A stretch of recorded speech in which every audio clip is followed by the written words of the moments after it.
How many of you have seen that MetLife newsletter that's been circulated stating that you can't offer value-added services, you can't charge for enhanced materials? They include that in their fee. They include for the very best materials in their fee. We begin our podcast right there. Welcome, all you wonderful dental podcast listeners, to the My Practice, My Business Dental Podcast Show, where we help dentists profit and thrive with excerpts from the clinical business of dentistry training here at My Practice, My Business. We'll be addressing and answering questions with current trends dentists and their teams face each and every day in their pursuit of this wonderful career we call dentistry. And now, the host of our show, the clinical director at My Practice, My Business, Dr. Rob Thorup. I'm accompanied today by my wife and business partner and somebody much smarter than me, Tracy. Hi there. Thanks for being here with us today. So it's kind of interesting. We had several of our clients come out and say, hey, they shot phone calls, emails to you and said, have you seen this thing from MetLife? And what did it state in there? So we initially thought that it was just a fluke deal, maybe one state where MetLife was trying to bully a little bit. But ultimately, it started off in Oregon in the Pacific Northwest, where there was an update. It looks like issue 1, 2021, second page was circled with stars or all around it because they were very concerned about this statement. But it says, just a reminder. Well, wait, before you read that, first of all, I just want to emphasize, for those of you who've not been through our training, we teach offices, we know insurance contracts oftentimes better than the insurance companies themselves do. And we teach offices how to be profitable with PPO plans. We teach you not to get rid of them. They actually bring patients into your hygiene department, so you want to keep them. But there are ways to be profitable with them if you understand insurance contracts and your own state laws. And then you know how to fight back. And you know how to push back. You know how to offer choice to your patient, which is actually the more ethical thing to do. And you guys have heard other podcasts on that. So our clients gave us a call and said, hey, have you seen this crap from MetLife? Now read it, hon. Okay, Sorry, perfect. I just want to give them the background. Well, you know what, just to expand on what you just said, the big deal for us is when we teach our new thought leadership, we back it up. And so if we see anything that might go contrary to what we're teaching, we're definitely going to be investigating that. So having said that, one of our clients forwarded us this reminder. MetLife's PDP network contracted fees include all applicable lab fees related to the service rendered. So a patient cannot be billed separately for lab fees, including upgraded materials. So that was a huge, huge question. What are they trying to tell us? Yeah, what are they saying? You can't charge an additional fee for a more expensive crown? And what's funny, that Tracy, what you pointed out is, okay, they're saying that they have a fee set that's already built in. The more expensive or the best product out there is already built into that fee, and their providers are already providing that, and so should you. So the question then becomes, since we all know that providers are not providing the most expensive crown, they're racing to the bottom, which you cannot blame any of us for doing on a PPO contracted fee, by going to labs offshore, the cheapest lab in your town. That's what all of us are using. I don't use it anymore, neither do our clients, unless the patient wants the cheapest product. Then we're happy to give them what they want and what they choose. So in the reverse of that means that if what MetLife is stating is true, that they've already built into their fee the best products and services, and all of you out there are not providing that, you're committing fraud. That's right. You're absolutely committing fraud if you're not already providing that $500 crown, that $300 crown. Oh, is that too much still? $250 crown. Mm-hmm. If you're not providing Straumann implants on every one of your patients, you're committing fraud because they've already built in that into their fee, right? How nice of them. So anyway, yeah. So that led to a phone call because for us, it's all about investigating. It's all about finding out truth. And so I was able to call the provider relations hotline for MetLife, that national line that is forever on hold. And I reached out to an agent who actually was very knowledgeable on that contract and what they were trying to say with this newsletter. And I pretty much asked him, what are you trying to tell us that we cannot do based on this verbiage? And he said, well, you can't bill for better materials. And I said, wait a second here. So you're telling me I can't offer choice to patients? That's not what our other 20 recorded conversations with MetLife officials have said. So why'd you put out that newsletter? What was your point? Because it's not true. Exactly. So he did place me on hold for quite some time. Wait, Trace, let me point this out again. That newsletter is false. It's false information. It's misleading. It isn't true. And he was able to get back on the line and say, well, it's stating you cannot charge a lab fee for the materials. There you go. There's that keyword lab fee. So how many of you out there are charging a lab fee? You can't call it a lab fee. If you're audited and you've had the patient sign consent, hopefully it's not a contract within a contract because you get busted again. You see, here at My Practice, My Business, we are the specialists in this area. Call us arrogant, call us cocky. We've been accused of everything. No, we're just sick and tired of you, our colleagues, grabbing your ankles every day when you take PPO plans because you just don't know what you don't know. It's not your fault. If you've been through our training and then you choose not to offer choice and charge appropriately and be paid fair for the services you provide, then you're guilty as charged. It is your fault. Now, something that the agent did state to me, which was very interesting, and it falls in line with exactly what we teach, is he said you cannot simply charge the patient a lab fee for these materials. But here's the deal. If you have an approved consent form that your patient is signing, we cannot get between the doctor-patient relationship if there is a separate agreement between you and the patient. Oh, my gosh. And that's what hit it. And that's so I watched Tracy get off the phone. I was getting prepared to, we had one of our clients came through a refresher course last Friday. It's a client we trained years and years ago. So all the information that they got on Friday, about 75% of it's brand new. Their jaws are hitting the ground and they're going to hit the ground running hard on Monday. But it was really fun. And I had actually, not to regress, but I asked Sean, what caused you to choose our training, Sean? What was it? And he said, Rob, I just want to do high-end work and I want to get paid for it. And you guys have the answer and the solution. And lo and behold, I've been doing it for years with you guys. And it's like, and it's worked out perfect. And his patients still love him. Now I regress a little bit. Let's go to, but thanks, Sean, if you're listening out there to this podcast, which I am sure you will be. It's people like you that cause Tracy and I to want to do what we do. Because what we do, hon, isn't always easy, is it? Oh, it's definitely not. We'd love to be like the rest of you sometimes, going to work Monday through a half a day Thursday and, flying out to Hawaii every other weekend and sitting on a beach somewhere or, goofing around. But we don't, because we have a skill set and we're going to continue to use it. And we're going to continue to battle for all of you out there. That's just what we do, and we love it. So here's right out of Delta Dental's Member Dentist Rules and Regulation. It's Article 2, Section 11, where it states, it is also specifically understood and agreed that member dentists may perform dental services for enrolled persons that are not covered by the plan. So what wouldn't be covered by the plan?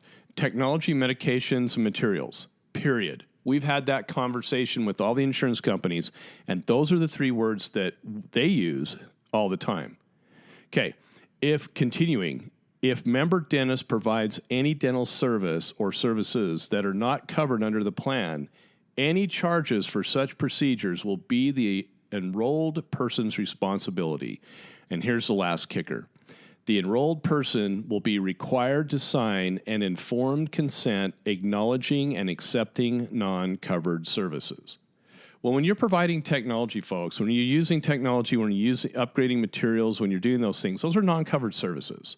As I was taught by Mary with BCBS years ago, that is mostly they term it a cosmetic upgrade. Well, what's really interesting to me, here's Delta Dental. This is in the majority of all their contracts too. The contracts they never give you to read, but you're supposed to read them. And so we actually, Tracy and I were out vacationing, and we met up with a Patterson Dental rep out there, and she indicated to us that Hawaii Dental Services, which is directly administered, directly or maybe indirectly, but mostly directly. No, it's directly. administered through Delta Dental Insurance. Good old Delta Dental. And she said that dentists are not allowed to offer choice to the patients. The insurance company actually comes out and says that. Well, that just caused a little... That doesn't sit well with us. Yeah, it caused a little consternation in certain body locations. And I said, that's a bunch of crap. So we finally got the provider relations person to call us back because we're not a Hawaii Dental Services provider, but we did have a question. So she calls back, and I literally said to her, I've heard an ugly rumor that Hawaii Dental Services, which is a subsidiary or contracted with Delta Dental, because we've already met with Delta Dental multiple times on offering choice. I said, I understand that if I want to provide a Straumann implant instead of an implant direct implant, or if I want to provide a $300 and $400 cosmetic crown instead of a $79 Bruxer from offshore, $100 Bruxer from onshore, can I charge the patient an agreed upon amount, just like I read out of Delta Dental right here, right out of their freaking contract, which none of you guys ever read. We're sick people. We read them and study them and make them our life. But anyway, I said, hey, can I charge the patient an additional fee? And she said, no, you can't do that. In our contract, you can't do that because, and what did she say, Trace? You remember this? We already pay you for the best, and we expect you to place the best. That's exactly what, how did you memorize that? That's exactly what she said. And I said right in the phone, I'm like, ma'am, nothing could be further from the truth. And I just laughed. I said, no, that's not how it works in dentistry. Your reimbursement rates are so low that if I were to put a Straumann implant in my patients, I'd be lucky to break even. If I were to order the $300 crowns, especially we know what their reimbursement rates are out in Hawaii, very similar here to Utah. And I said, if we were reimbursed what you guys are, we can't provide high-end dentistry. There's no incentive for me to buy a Prime Scan or to even purchase a CBCT or anything if I can't charge an additional fee for any technology. Why would I use, dexamethasone on patients if they're not going to pay for it? And it's like, yeah, you can't charge the patient for anything outside of what's on your contract. I said, ma'am, you're coming between the doctor-patient relationship. Would you please send me a copy of your contract? Because I would like to see where it's written that I can't do that. Nothing. She goes, well, yeah, I don't have a contract I can send you. And as the conversation went on, though, and I started educating her on materials. As well as the ADA's statement on code specifics and how doctors are charging. Are they supposed to charge? Remember, we had a great email. Do you have can you kind of quote what that says or come close? What does that say from the ADA? Ultimately says that any decision to charge for better materials, i.e. gold, materials upgrade, etc., is the doctor's decision as it pertains to a business decision and doesn't have anything to do with the CDT code. And can be a fee determined between the doctor-patient relationship. I know that's in there too. So we use the example, well, geez, ma'am, there's no code for Oral-B or Sonicare toothbrushes, but I sell those to my patients all the time. Are you saying that those should not be sold to patients? Because those are value-added services. Oh, they should be included in those pro fees. She didn't say that, but I'm just being sarcastic. But that is what they're implying. And after we got done with her, then she said, you know what? I'm going to run this up the legal department, and I'm going to ask them the question, and I'll get back with you on this. And she goes, I have some friends in Washington. Oh, my gosh. Because we know the head doc on the Washington Delta Dental Association there, the Washington Delta Dental of Washington. Sorry, gal, is right in front of me. And their head reviewer, the main doc that calls the shots, We've actually had this conversation with her. I'm hoping she calls. Delta Dental of Washington to set her straight. People, they cannot come. Insurance companies, as the ADA has stated, as we have recorded conversations, as our investigation has stated, they cannot come. Third-party payers cannot come between the doctor-patient relationship. When there is value-added services, it can be charged to the patient. That becomes a non-covered service. That becomes a cosmetic upgrade. You just need to know how to do it correctly. And that's where offices get burned. And that's where we hear of offices, I tried upgrading and I got in trouble by the insurance company. We had to refund people. Yeah, because you didn't do it right. You have to follow a certain protocol that has been stated by their legal departments, by what I just read you here, but the patient also has to understand what that upgrade is. But that's what's funny is you watch them. They're going to start trying to push back. But my friends out in Hawaii, you've got to be kidding me. You have got to be kidding me. You have allowed Hawaii Dental Services to walk all over you. All of our colleagues out there in Hawaii, you need to call us. You need a House Bill 359 that we just passed here in the state of Utah. That'll prevent them from doing that kind of crap and more. But this is what we need to happen. So all of you dentists out there in other states that listen to this podcast, you need to call Tracy at My Practice, My Business. Ask her just to send you a copy of House Bill 359 and a little insight on how we battled it and how we won it out here. We were the first state to get a law that helps regulate bundling when insurance companies bundle things like x-rays and buildups. Not anymore. The state of Utah, we're able to push back because of what we did here. And that's with regular plans. And they'll say, well, federal ERISA plans, you can't push back on. Well, don't worry. That's hopefully what the ADA is working on, but it is also what we're working on simultaneously with reps from multiple states back there in D.C. Self-funded plans, you're next. Yeah, exactly. We're not... You know what? Enough's enough. We can't do free dentistry. Office managers, docs, your OMs have got to know what direct operating costs per hour are. They've got to understand how that applies to your fee and the time it takes you to do a procedure. You need to know if you're profitable. And if you don't know you're profitable, then you're going to have team members that are going to give away your services. They just are. They're trying to be nice, trying to help the patient. Gosh, honey, I wish that people would give us stuff for free, like at the grocery store and Big O Tires and Apple.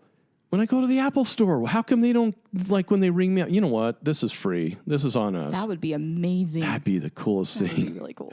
You know, gosh, guys, we have to be profitable. We have to be paid fairly for the services that we provide. This is the kind of crap that we're dealing with. This is where we fight. This is what we see come across our table. These are the phone calls that we make, and this is how we help out our clients to be profitable.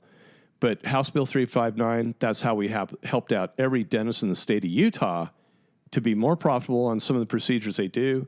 And we're working on other states right now, Washington, Montana, Idaho. These associations have contacted us here at MPMB to ask us how we did it. How it worked, how we got that law passed, how we got it past those evil insurance representatives. Well, it wasn't easy. It's tough.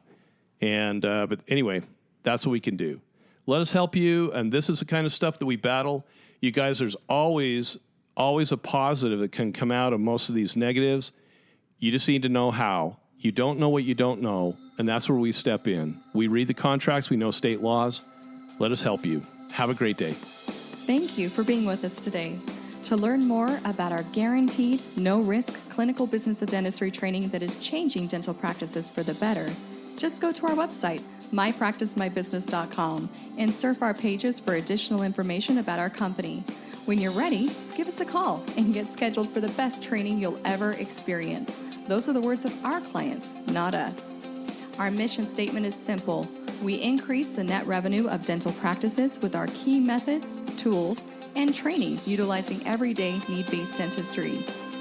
We believe that there's never been a more important time than now for dentists to know what we know, and that is 1, how to compete with retail America, 2, how to be profitable with dental procedures, especially those performed on patients with dental insurance plans, 3, how to place oral health care at the forefront of patients' discretionary spending. And 4, how to ethically, legally, and morally be paid fairly for the services you provide. All of us here at My Practice, My Business know exactly how to help you implement each of those talking points and more with our key methods, knowledge, and training. Our clients' testimonies say it all. If you enjoy our podcast, please leave us a 5-star review. Thank you for listening, and we hope to see you soon at the My Practice, My Business training facility located in the Salt Lake City, Utah area. If you have any questions, please don't hesitate to call us. Thank you again and have a fantastic day.